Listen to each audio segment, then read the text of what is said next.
নমস্কার বন্ধুরা, আজকে উত্তরবঙ্গ সংবাদপত্রের আলিপুরদুয়ার সংস্করণের 4 পাতায় পার্শ্ব শিক্ষকদের বিষয়ে একটি গুরুত্বপূর্ণ প্রতিবেদন প্রকাশিত হয়েছে। সেই প্রতিবেদনটি আমি আপনাদের সাথে এই ভিডিওতে শেয়ার করব। মাইনে না বাড়ায় হতাশ পার্শ্ব শিক্ষকরা।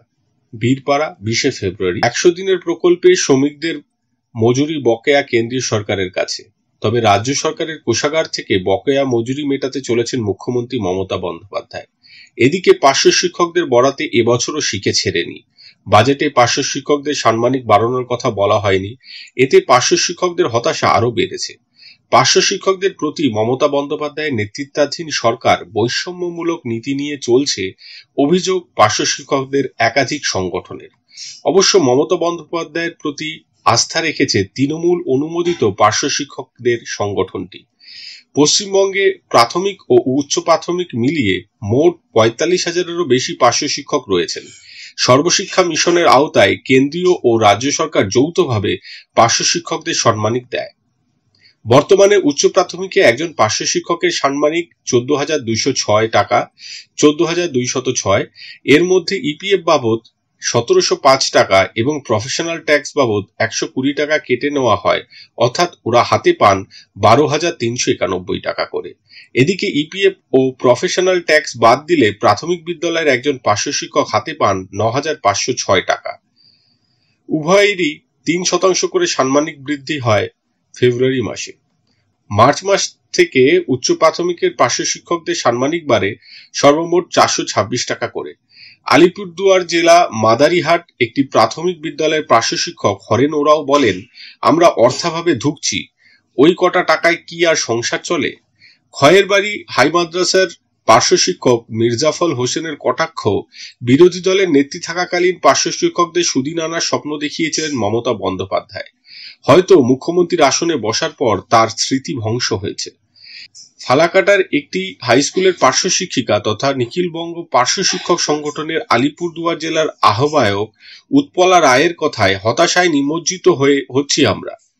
পার্শ্ব শিক্ষকদের অনেকেই আর্থিক অনটনে জর্জরিত হয়ে আত্মহত্যাও করছেন। স্মারকলিপি দেওয়া, মিছিল করা থেকে শুরু করে অনশন পর্যন্ত করেছিলাম, অথচ সরকার ফিরে তাকালো না।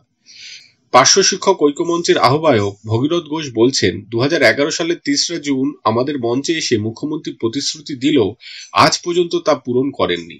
রাজ্য বাজেট আমাদের আরো হতাশ করেছে। আর্থিক অনটনে, চিকিৎসার অভাবে অনেক পার্শ্ব শিক্ষক মারা গিয়েছেন।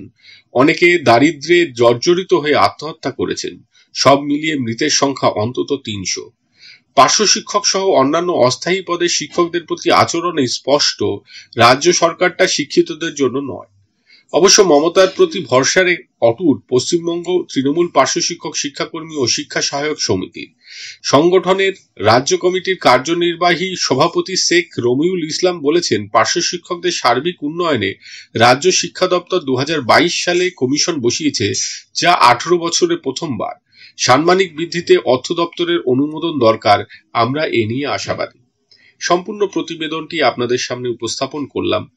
দীর্ঘদিন ধরেই পার্শ্ব শিক্ষক সহ এমএসকে, এসএসকে, বিভিন্ন সর্বশিক্ষার শিক্ষক, এছাড়াও শিক্ষা কাজে সহায়ক, ভিআরপি, শিক্ষাবন্ধু প্রত্যেকেরই কিন্তু বেতন বর্তমান বাজারের তুলনায় যা, তাতে সংসার চালানো বা জীবন নির্বাহ করা সত্যিই কঠিন।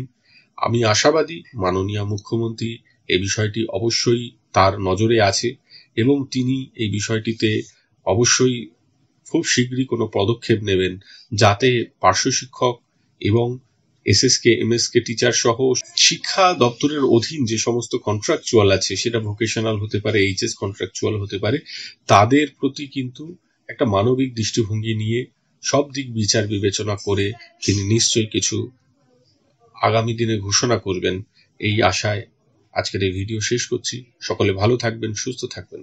ধন্যবাদ।